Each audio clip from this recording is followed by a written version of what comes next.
All right. So, it's not just end times that have me speaking, into a camera. It's also, sometimes you sit down to write and it feels, writing is a labor. It's a labor I love, but it's a labor, right? Because you're negotiating,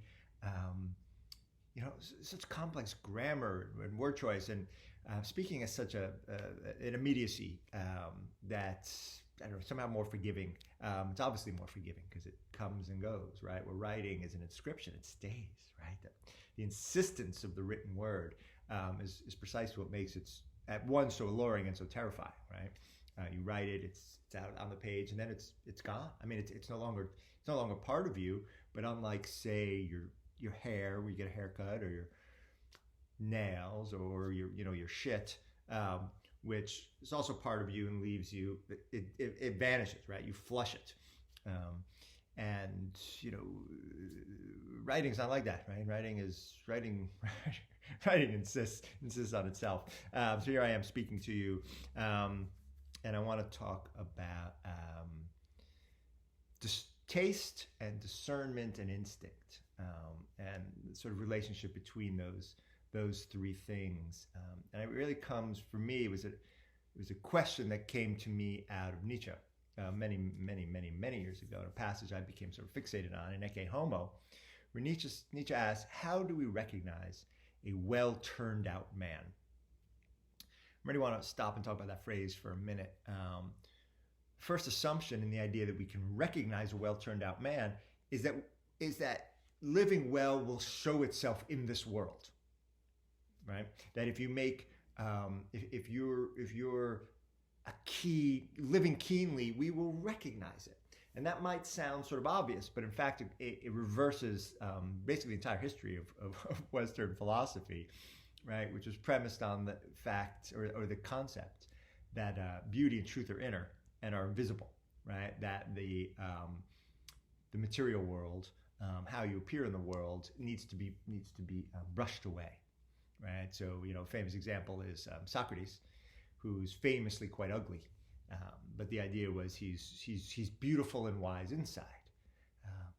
In Twilight of the Idols, Nietzsche has a section of the book called "The Problem of Socrates," and you think it's going to be this whole complex, philosophical reading of this other philosopher, which Nietzsche never does. That's not his mode of philosophy. Huge radical discrepancy between him and, say, Deleuze and French philosophy, which are these very close readings of philosophers. Not Nietzsche. Nietzsche just likes to have a big opinion. But he says, the problem with Socrates is he's ugly. He's ugly, right? And for the Greeks, that was basically enough of a refutation. Right?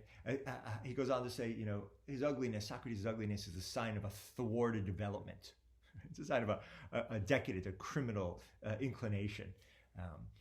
But what he's really saying, Nietzsche, and by even talking about Socrates, he's respecting Socrates, right? If he talks about you, he's respecting you, right? It's an engagement, right? Nietzsche will talk about the relationship between friends and enemies are quite close, because there's somebody you actually choose to engage with, as opposed to the much more dismissive sort of indifference, right? The things you just simply don't pick up. That's a much more sort of devastating refusal of something. But his argument is really that the world reveals itself. Again, that's really, to me, the big turning point for Nietzsche, in history of philosophy at least, that the world will show itself. The truth is not a secret. It's not hidden. It's not obscured. It might temporarily be obscured. You might have to do certain things to get at it. But the surface of the world is not something that needs to be ruptured, but is in itself a place of knowledge. Kierkegaard, in his whole beautiful philosophy, argues that the sort of pinnacle, if you will, the apogee of existential becoming is what he calls the night of faith. And Abraham is his great example of the night of faith. The night of faith is just a fantastic figure, fantastic concept, conceptual persona, as Deleuze and Guattari would call it. The night of faith goes past the ethical, past the social, past our norms of what counts as being a good person, to have a direct relationship with the infinite, or with God. And his example is Abraham, who was asked to kill his son, and without, batting an eye, without questioning it, without these sort of hurling himself into the throes of dread and anxiety, marches his only son up the mountain with every intent on killing him, and pulls out the knife to sacrifice him. And God's like, nope, it's okay. And then what makes Abraham the knight of faith for Kierkegaard, right, is not that he was willing to forego the ethical meaning the social norms. It's that he goes back. He walks with his son back and leads the rest of his life with his wife, with the family, and he doesn't repent. He doesn't talk about it. I mean, my guess is Isaac was a little, like, what the fuck, Dad? But, for Kierkegaard, what makes Abraham this distinct figure, this sort of is his ability, or his life, and that he bypasses the social to have this direct relationship to God. And God says, kill your son, and that involves putting aside all social norms, all ethical norms, all human norms. But then he comes back and he lives amongst the human. And so with the knight of faith, for Kierkegaard, is one who, with every step, walks into the infinite, into the finite, into the infinite and back to the finite. And he distinguishes that from the knight of infinite resignation, who, let's say, is like a monk, right? An ascetic, somebody who says, I'm going to have a direct relationship to the infinite, and I'm going to forget all these social norms. I'm not even going to eat. I'm not going to have sex. I'm not going to do anything that's of the normal discourse of the social. And I'm just going to live this sort of life of remove and be, just chilling with God, as it were, all the time. And Kierkegaard has a kind of implied disdain for them, right? Because it's not that it's easy. It involves a tremendous amount of internal work.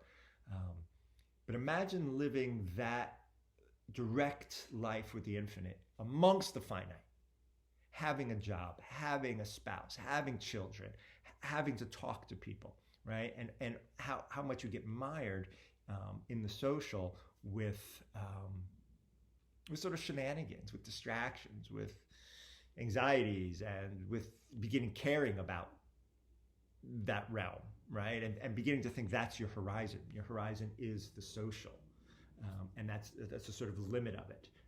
And we all have this to some degree, and some people have it more, right? Where they'll define success as, a spouse and a nice house with a job and a certain amount of money and a certain car, right? The horizon is totally sort of defined by the social. At the same time, you might get people who are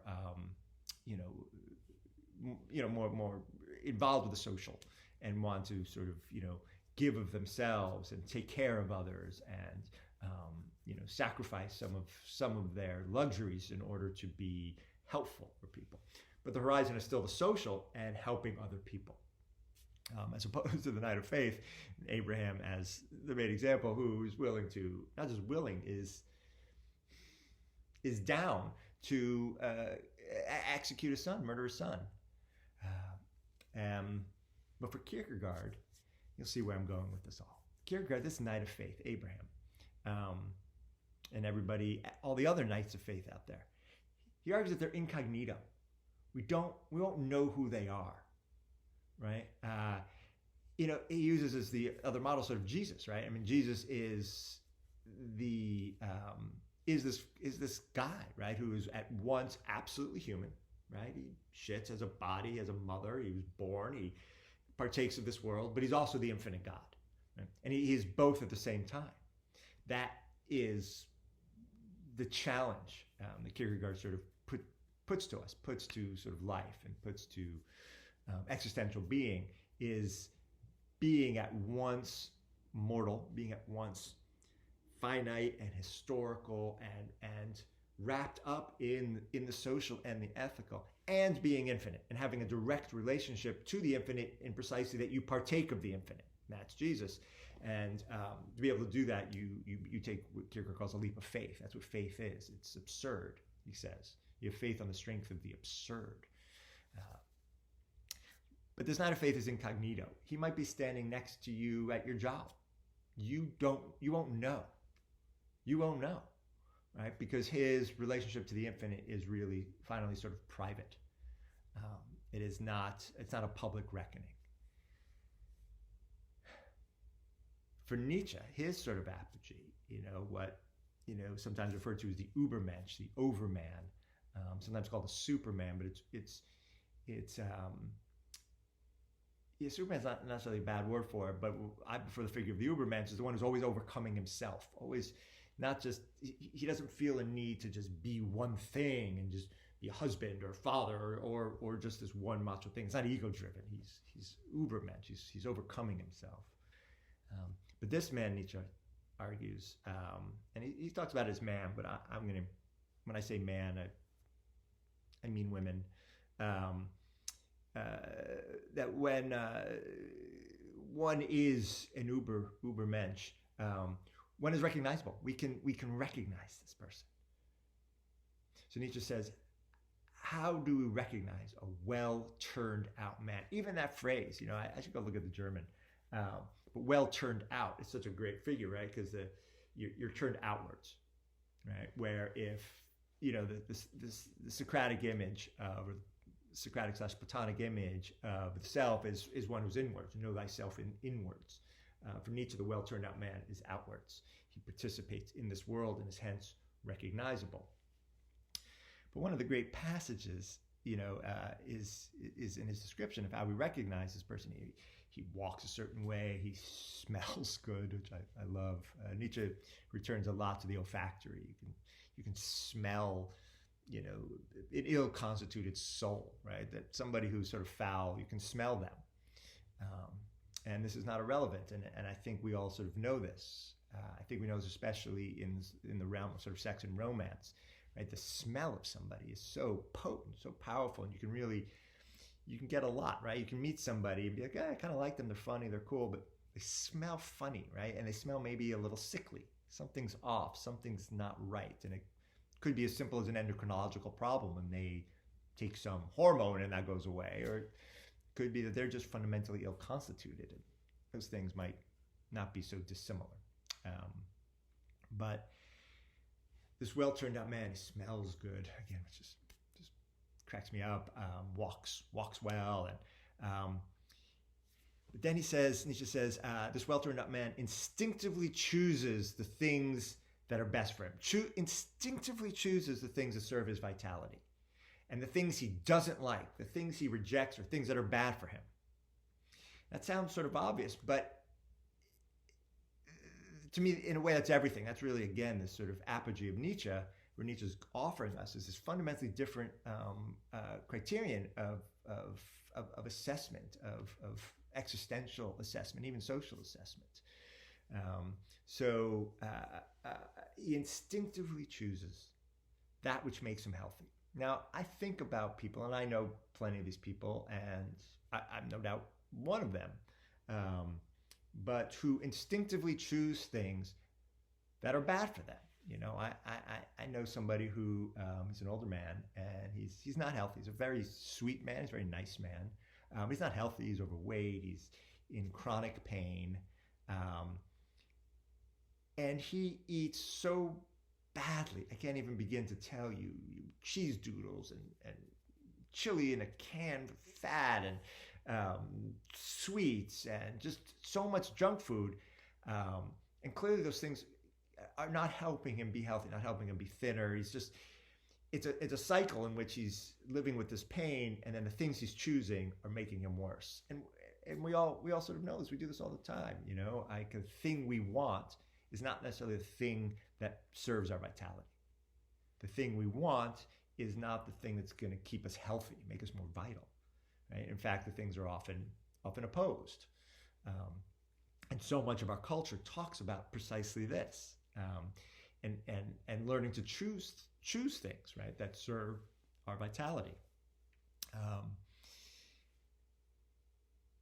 The well-turned-out man, think about that. The well-turned-out man, whatever he goes for, the thing he desires instinctively, just not because you necessarily read it on, BuzzFeed, is the thing that serves him, that makes him feel healthy. And the stuff he doesn't like is the stuff that makes him sick. Imagine that were the case in you were such a being, sort of all the time. Everything you craved, everything you yearned for, everything you desired were always precisely the things that made you stronger, made you more healthy, more vital in your body and in your sort of spirit, right? And how you are in the world. That would be, that's, you're there, man, right? I mean, that's where you want to be, right? But of course, there's a few things there. One is everybody's different. So you can read an article on BuzzFeed or in Jane Brody in the New York Times, which my mother would read in the Science Times every Tuesday, and then all of a sudden, we'd be eating broccoli because Jane Brody wrote something that broccoli was good for your colon, and inevitably a year and a half later we had no broccoli because there was another article that said it's bad for your liver, your kidneys or something, right? So knowledge is always changing, and we have these external factors constantly informing our internal mechanics, our internal decision making. But obviously, what's good for Jane Brody is not necessarily what's good for me. And this is another lesson from Nietzsche. In Ecce Homo, he spends a good amount of time talking about his diet and how to eat and what to eat. He likes, you should eat a big meal. Never drink coffee. Coffee spreads darkness. Tea, but only very, very strong in the morning. If it's too weak, you'll be sick all day. He respects booze, but it makes him sick. And finally stops and he goes, here's a lesson from my morality. Know the size of your own stomach. Right? So he's not telling you what the right thing to eat is. When we're reading Ecce Homo, we're watching somebody reckon their own diet. Reckon them using their instincts, right? For him, coffee spreads darkness, right? For me, for many people I know, coffee often, although as you get older, it begins to change a little bit, but coffee is the opposite. Coffee is light. Coffee is illumination. Coffee is energy. Coffee is vitality itself. And same with, same with booze, I have my cocktail right here. Yes, there's a little maraschino cherry in there. But know the size of your own stomach. So that when you're making these decisions, it's not based on an external factor. It's not based on a diet, right? A prescribed diet, a prescriptive or proscriptive diet. Although that's hard, right? Because a lot of people fall into that. I'm eating acai berries because I read it. Do you like the acai berries? No. Does it make you feel good? No. But they are good. You sure?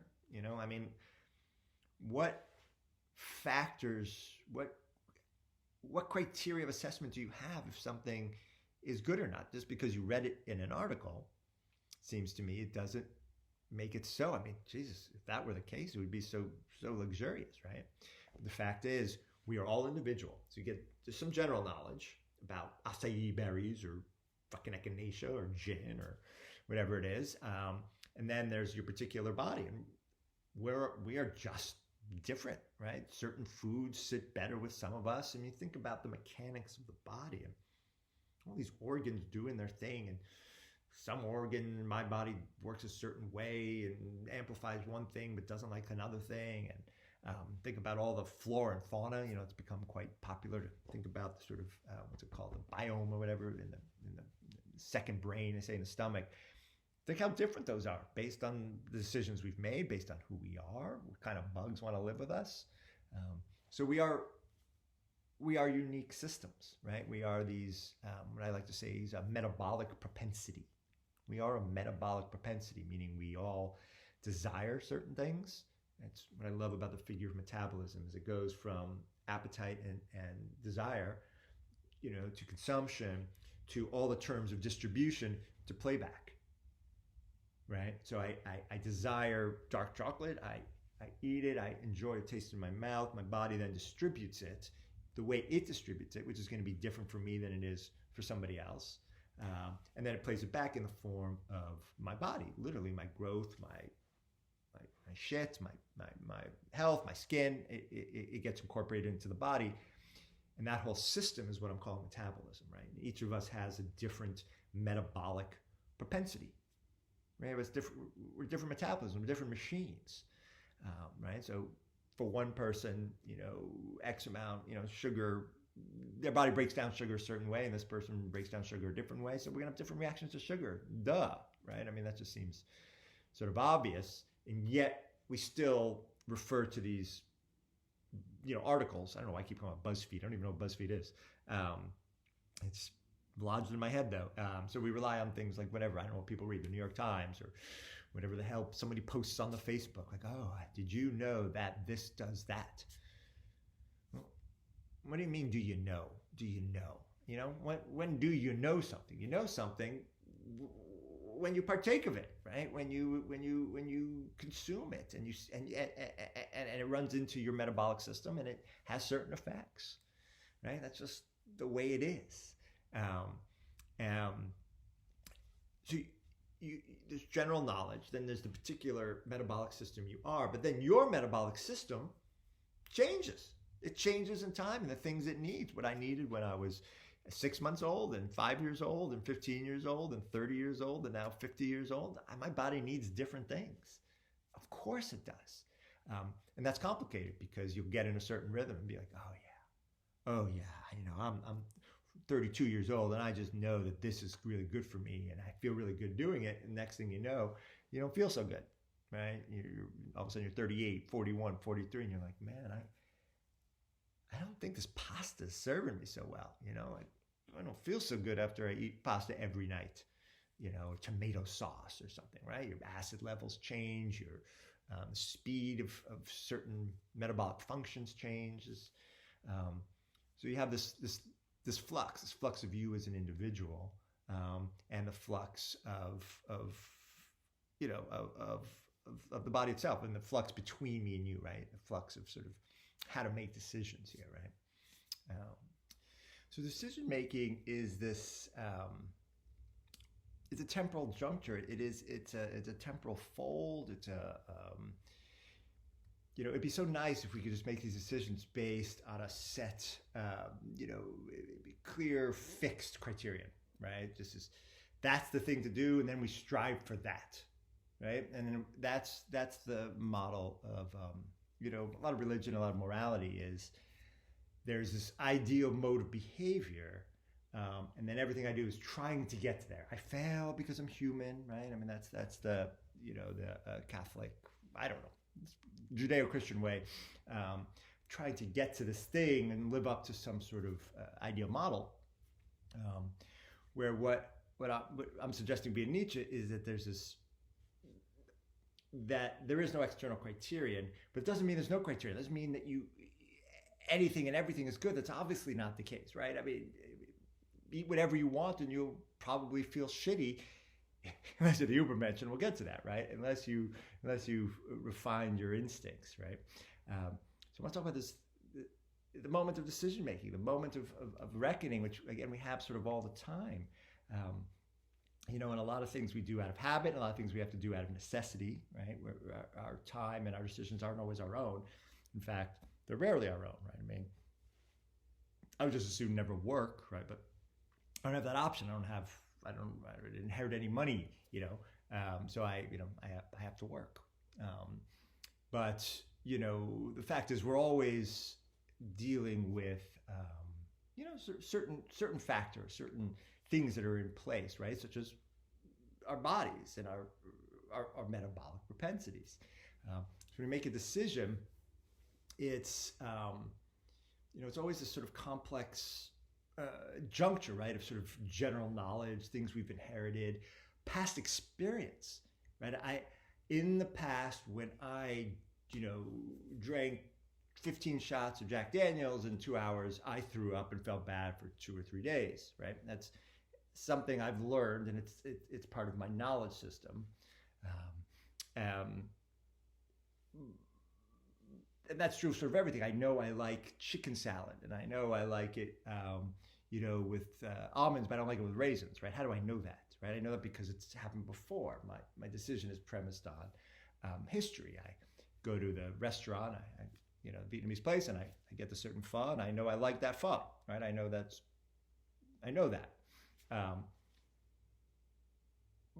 But I'm changing, right? I mean, that's just a fact, right? We're all always changing. So, just because it was the case in the past doesn't mean it's going to be the case now or the case in the future. So there's this constant sort of the moment of decision making, the moment of pouring something, eating something, calling somebody. It's based on a whole series of all sorts of factors, right? From the historical, personal, the general historical, the general present, and then a projection into the future, right? Because I know I eat this, I might love eating some fish and chips, and fish and chips used to serve me very well. In fact, right now I might eat them and feel great, but I do know that the next day I'm not going to feel that great, only because there's again nothing wrong with fish and chips. And this is where talking about decisions gets tricky, because the fact of the matter is fish and chips are not good for me now. Right? It's a particular to me here now. I'm not making a general claim about fish and chips. I'm not even making a general claim about fish and chips for me. I'm making a claim about fish and chips for me now. I have a certain awareness, certain knowledge, right? A knowledge of a potential future state. I know something that hasn't happened yet. And that's part of beginning to train our instincts. And that's what's so interesting to me really about Nietzsche and about really about this concept of instinct. We picture instinct as this inherited thing, but you can train it. We all know that, right? I mean, that's what learning an instrument is, learning a language. You practice it and then it becomes instinctive. It becomes instinctive. That's what you begin to do automatically. That's what we're calling instinct. And Nietzsche says, yes, you train your instincts. That's what you do. And in fact, he argues that what we call sort of modern man was born out of boredom, really, right? That there were some artists, is what he calls them, right? And he has this whole sort of genealogy of his evolutionary theory. So you have these sort of man as beast roaming the world, and they hunt and they live in the moment. But some of those folks were bored. Some of those folks were artists, and they're like, maybe we'll try this other thing, and I'll make myself continuous over time. I'll make myself an I capable of a promise. And a promise for Nietzsche was the beginning of social man, the beginning of man as a social being, as a cultured being, right? Because a promise is something I say now that I'm going to do in the future. So I have to be continuous with myself. I'm forging continuity as opposed to just being immediate, just eating whatever and fucking and doing whatever feels right at the moment, right? Promises for Nietzsche the beginning, the inauguration of sort of social man. And he calls these people artists, that they use their own bodies as the canvas, and that they literally have to beat themselves into a kind of submission. That they literally physically work themselves over with sticks and however you train the body to be able to keep a promise, to be an I, to be something today and that thing again tomorrow and the next day and the next day and the next day. And that took training, and it took the first canvas, he argues, for these artists was their body, and training and training their body and its instincts to not just lunge for that food, but begin thinking about themselves through time, no longer as an immediate creature, but as mediated. But this is where it gets tricky, because you're mediated, meaning there's something else intruding or something else between you and the experience, such as a law or a moral code or a sense of what's right. But instincts are immediate, right? So again, Nietzsche is so great at this. It just sort of you're taking these lines of flight or breaking down what we assume are dichotomies and offering just a fundamentally different perspective, on these things. So this, for Nietzsche, you begin to train You can train your instincts. You can train your instincts. God, that's already just so fantastic. So, I know for myself, I led a certain life. I knew things I liked and I didn't like, and I had a certain kind of, I've had a certain will to discernment over time. I like this, I don't like that, which we all have, and I definitely relished it a little bit. I don't know, the Jewish aesthete in me, but there's also a lot of oblivion, right? And a lot of, it's a luxury in a way, I think, of being younger, as your body recovers very quickly from things. So when you're young and you're hungover, it might be miserable, but you also bounce back, maybe by the end of the hungover day, right? But that's not true when you get older. It lasts a little longer. Same with a cut on your hand, right? Cuts on my hand don't heal quite as quickly as they used to. So our bodies and time are changing, and that shifts our relationship to time and to decision making, right? So I'm young, I can really afford to fuck up more. I can have more abandon, right? And it's something, of course, we tend to privilege in Hollywood, right? That kind of abandon. Yeah, be young, live. But it really is the condition of a younger body. And so it's not, it just would be the wrong thing for me, right? What you can do at 25, it would be bad for me. It's not that I'm just old. It's that, yeah, I'm older. My body works. I have a different metabolic mode right now, a different metabolic propensity. Right? So my decision making has changed over time. And at some juncture, I don't really remember what it was. I definitely began to institute a kind of feedback loop, right? And it can be, definitely get mocked for it at some point by friends and even myself, right? For being maybe perceived as neurotic, and maybe some of this can be portrayed as neurotic, but what we call neurotic, it's never a neutral term what we decide is neurotic and not neurotic. But a kind of decision making around things like food and drink and activities. And a sort of feedback loop where I am reckoning myself, my history, my knowledge of what I have of this thing, my present desire and sort of inclination to do that thing, and then my sense of myself tomorrow, the next day, the next day, the next day, the next day. Right? What will I go through? What will happen? And how will I then be situated? And will that fundamentally serve me? And it's not just that I'm avoiding, let's say, pain, although it can look like that, and probably too often it is that. But there are certain things one might do that I might do that will might involve some pain, but will nonetheless, or maybe because of, will serve my vitality, serve my health, serve making me, stronger, more alive, more vital, more pulsing, more present to the world and myself. But it is this kind of this little feedback loop between me and the world. And as I go to pour a drink, I can show you my bar. I have a lot of booze, and I love a full bar. I have different tequilas, different gins, amaros, whiskeys, because I don't always know. I want the option of all these different things, and as I go, I consider them, and that consideration is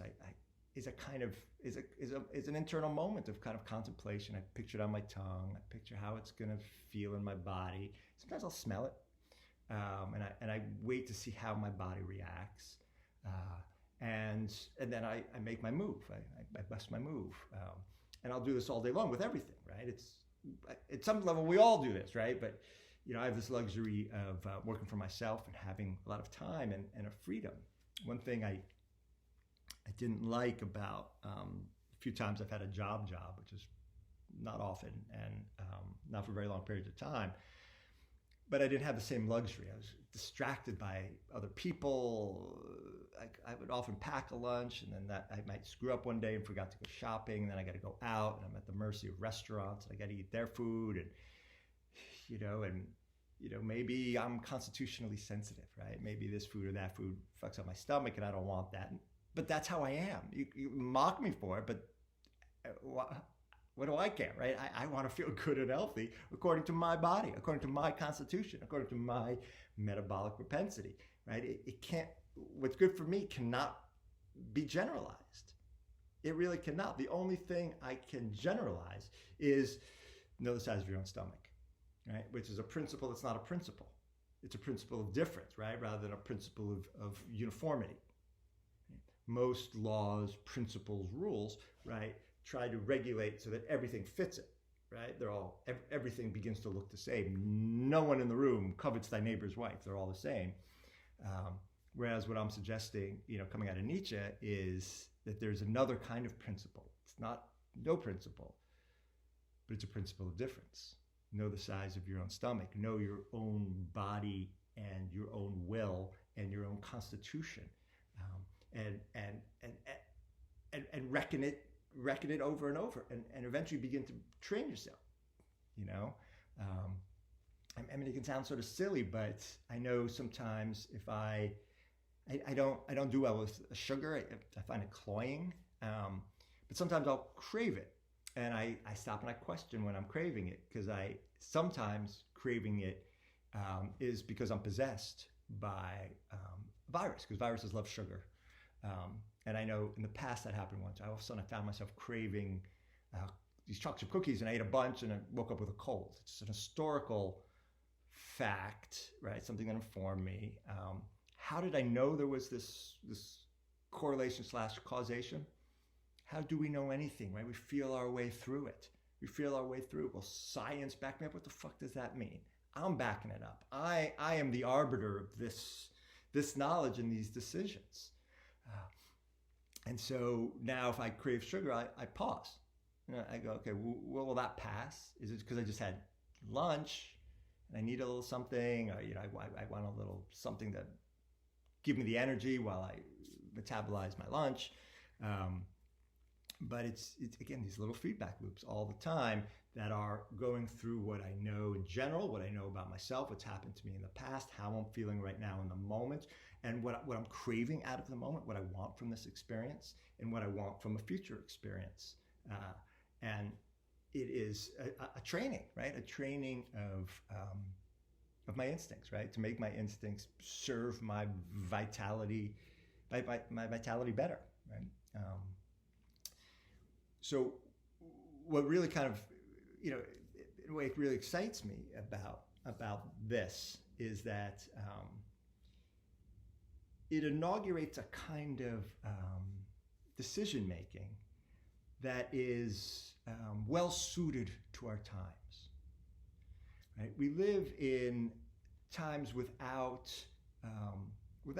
clear, reliable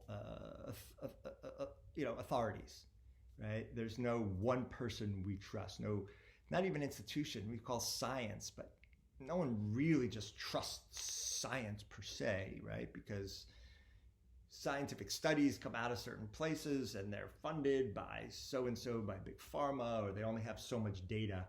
And it's not that they're wrong, it's that they're also right? And we see this right now going on with this virus everywhere, right? And you can read all these different reports, and a lot of them say different things. And we have to feel our way through them. Because there will not be a point of certainty. There will not be a point at which we say, that's what's true. That's clear. That is the truth, and everything else is wrong. We don't have that luxury. The fact is, we never had that luxury. That never existed, right? There has never been the possibility of certainty. But we did have cultural designations of authority, right? So, here's a hilarious one, right? I believe the New York Times, the newspaper, used to be called the paper of record. Does anyone consider it the paper of record anymore? What does that even mean? And of course, some people always rejected that. And, I did. I grew up in a New York, Jewish liberal house. And then, halfway through my college experience, something happened one day, and I looked down at the New York Times, and we got delivered to our house, and it said all the news is fit to print, which I believe they no longer say. And I never read it again. I haven't read a newspaper since then. I was like 19. What do you mean all the news is fit to print? I had so many things happen to me tonight. I don't know what you're talking about. All the news is fit to print. But we used to have network TV. There's only so many TV shows, right? So we'd all watch 60 Minutes, and there'd be some report, and everyone would be talking about it and thinking about it. But there's no center anymore. The fact is, there never was a center, but there were sort of institutional affiliations. But those are gone, right? We live in a highly fractured society, and one of the mantras we hear a lot about is fake news. But that doesn't interest me. What interests me is lots of different news, right? There's no central source. So how do we make decisions? One of the peculiar and conspicuous things about the internet, and I pay attention to the Twitter mostly. Twitter's really, really fantastic. Far and away the only social media that is actually brilliant. I talk about that another time. But there's so many different ways of cutting and dissecting and parsing any given situation. And I see it in my feed, which has a wide mix of people, from radical, anarchists to, mathematicians to libertarians to, and I love that. I love this hodgepodge, and I love seeing all these different perspectives. But what's so funny about it to me is that people are so adamant and they're so dismissive of everybody else. Fuck, I'm a rhetorician. I'm like, oh yeah, right. And I once called my feed a cubist, right? Because it's all these different perspectives all at once, all splayed out before me. What always confuses me is the adamance and the bile people have, right? I don't get that, because don't they see there's all these other positions? That in an age of fracturing, what's happening is people are just saying, no, I'm right. It's a weird thing to me, because distinctly what's interesting to me is that we have to make these decisions as individuals amidst a social without that adamance, without that certainty. And it's not that I make no decisions. It's that the demand put upon me is put upon me. It's not put upon the study I read. It's not put upon because this guy said that. I have to make these decisions. And just as I'm choosing a cocktail, I got to decide what's right for me and, let's say, my son, and in this, this lockdown of the coronavirus, or, whatever other kind of decisions are out there that might seem have to have greater import than my cocktail. But the reason I come back to my cocktail, the reason I come back to seemingly uninteresting things, is precisely because the decision making is quite similar, right? The criteria does not change, right? We make decisions not based on certainty. When I pour my gin or my tequila or my whiskey and I decide to make it this way or that way, or neat, or with a beer, or this time with ice and some soda, what is certainty? Maybe I would have been better off with the tequila. The stakes are relatively low, so it's luxurious in that sense. But there is never certainty. I'm making my dinner, I'm choosing food at a restaurant. There's no certainty, right? I'm always feeling my way through and negotiating, right? And moving through and assembling all these different things into some sense that this feels right. And that sense of feeling right will never be strictly logical. It will never be grounded in anything else other than the fact that I did it. The only thing that in a sense grounds it, which will never have been a ground, is that I did it, that I ordered that thing, that I poured that drink. There is no recourse to an absolute, right? Sometimes I'll know more later, right? So the future might be some kind of figure. But even that will always be multiple, because there'll be different ways of reading that. Be like, yes, I got sick, but I also met this fantastic woman, and I wouldn't have done that if I hadn't stayed and had the extra drink. And so, yeah, I feel shitty today, but now I'll have some romance or something, right? So every moment is itself, even that criterion is itself multiple. The world I come from rhetoric, right? That's I call myself a sophist, a rhetorician. And for rhetoricians, we were never interested in truth.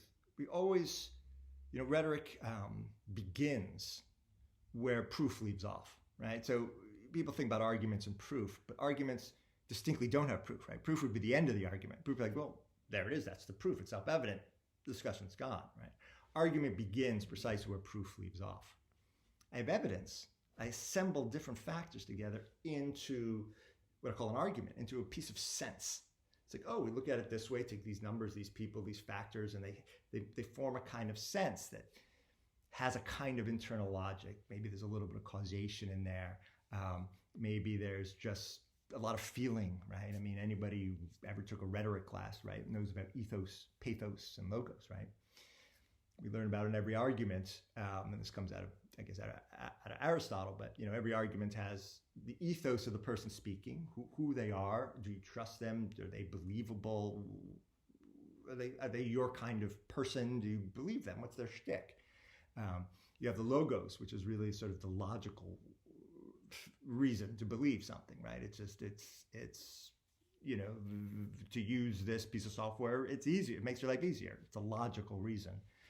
And then you have pathos, which is the emotional appeal, right? I feel good doing it, or you made me feel guilty if I didn't do it, right? But the appeal was emotional.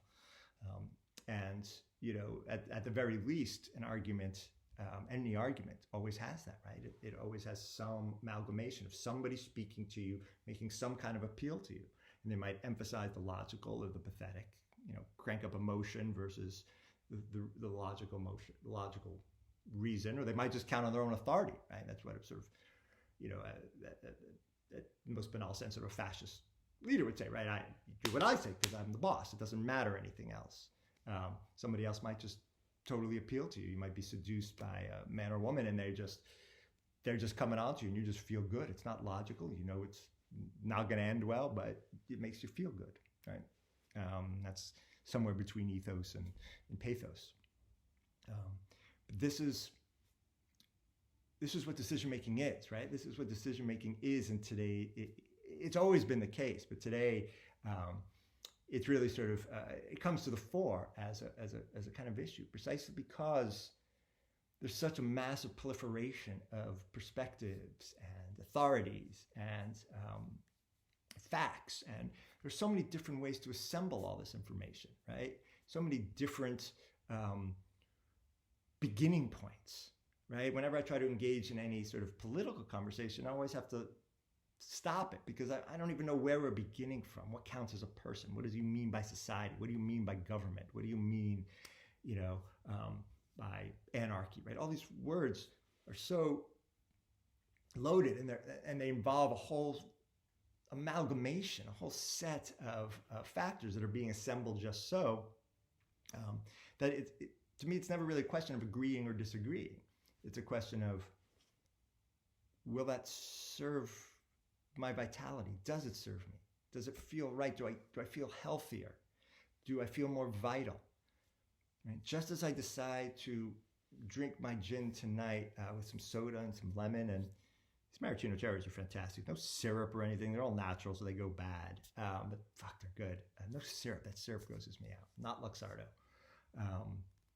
Just a hint of sweetness to my gin and soda.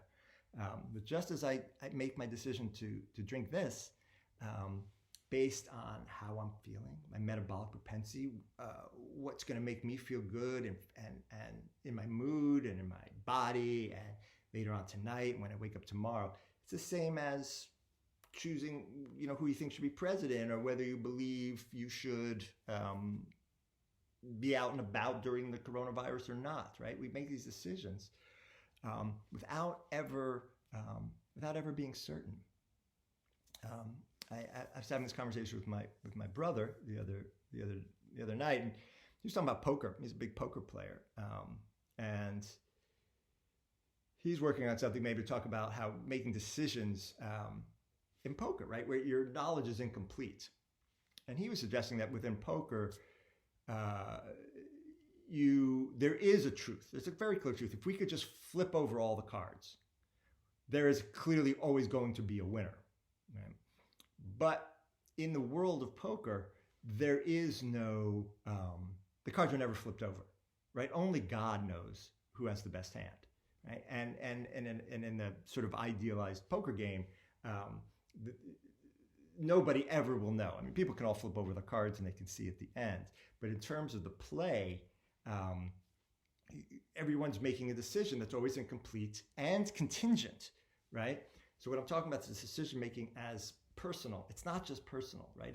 All my decision-making is contingent on lots of other factors, right? It is always an ethical decision. It's always premised within a social setting. It couldn't be otherwise, but I'll talk about that another time. So picture, again, poker, you're playing, not draw, what's, the river and all that, the Texas Hold'em. Each revelation, each card being flipped, each bet, a little more information is coming your way. And that information, of course, doesn't necessarily signify one-to-one what's happening, right? We know if nothing else is bluffing. And based on your position, you might be trying to drag out a bet or trying to buy the pot. There's all kinds of factors. And my brother's point was, well, you are trying to go towards certainty, right? The certainty still functions as a figure, a proximity that I want to get closer to. And at first I thought, well, that kind of messes up a lot of my model here of just disposing of certainty.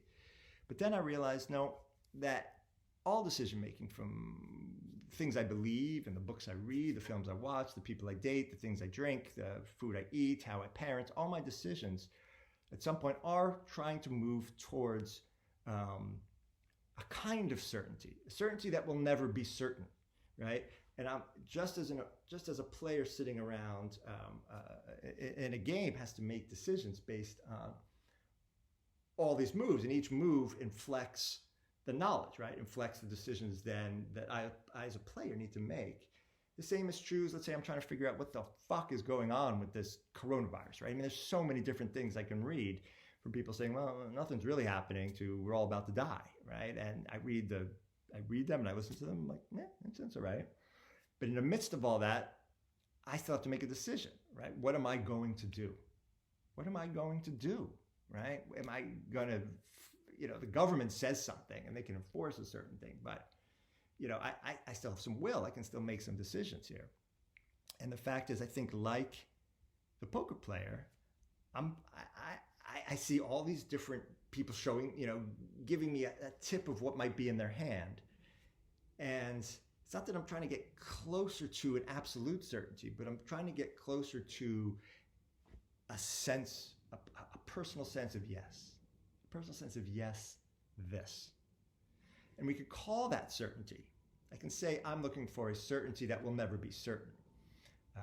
But I'd rather move away from certainty as an idea, because I think we have a notion of it as fixed, right? As provable.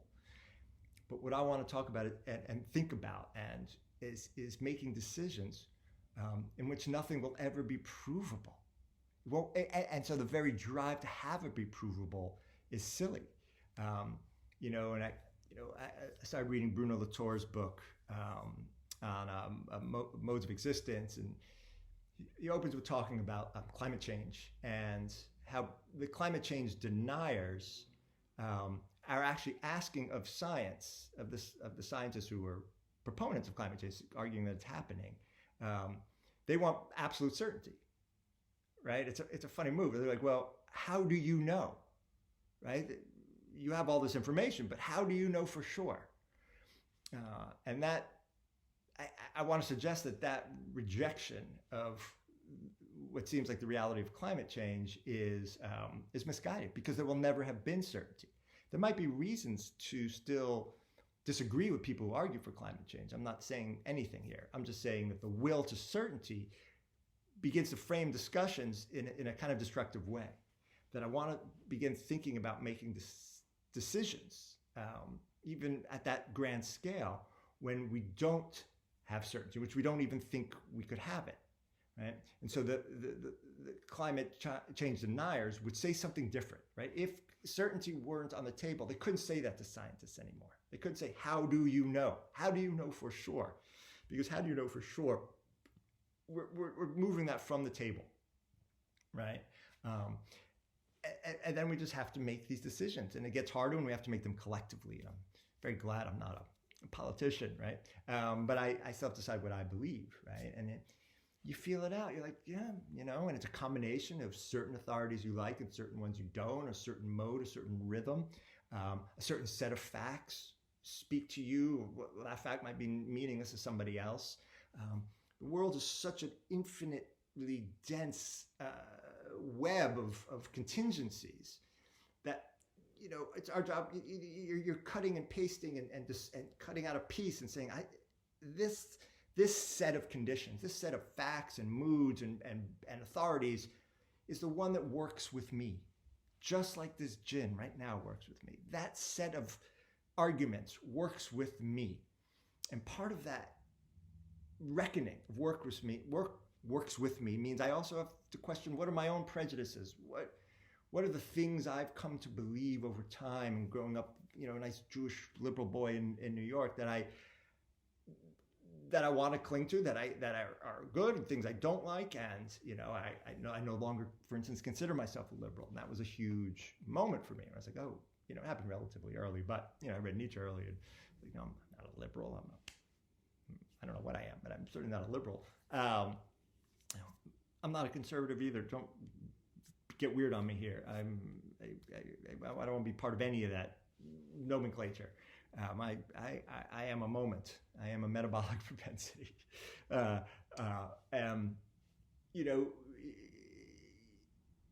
So this moment of making this decision to say that feels right, that's good, that serves my vitality, also involves a lot of self-interrogation, is my point, about who I am and the things I believe and what do I think counts as health and where have I been and what.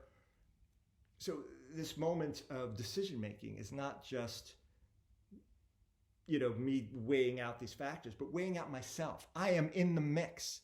That this moment of reckoning, this moment of, do I pour this gin? Do I believe in climate change? Do I leave my house for coronavirus, or do I isolate? All those things are this juncture of reckoning, that in which I'm not a fixed certain body who's weighing things out here. I am in the mix, man. I am in the fray. I have to interrogate my own inclinations, right? Not just my instinct to eat that sugar or not eat that sugar, but also, my past, right? Nietzsche says that the last temptation of the Übermensch, the man who overcomes man. Right? Nietzsche argues that man is a phase, evolutionary phase that will be overcome. That the last temptation of the Übermensch, as he looks back, is pity. Right? He reach back and he wants to help those he's leaving behind. He wants to help his parents, right? I was always intrigued by Jesus, right? And by his, he washes his hands of all the sort of bourgeois institutions and his parents, and his mom. He's like, we're all just children of God, right? It's cold, right? He breaks with a dominant, very seductive bond of family, So when we're making these decisions and reckoning what to do, rather than seeking certainty, I'm suggesting we seek a kind of individual moment of sense making that is itself always already an ethical decision making, because it's enmeshed with the world, and also puts the self, right?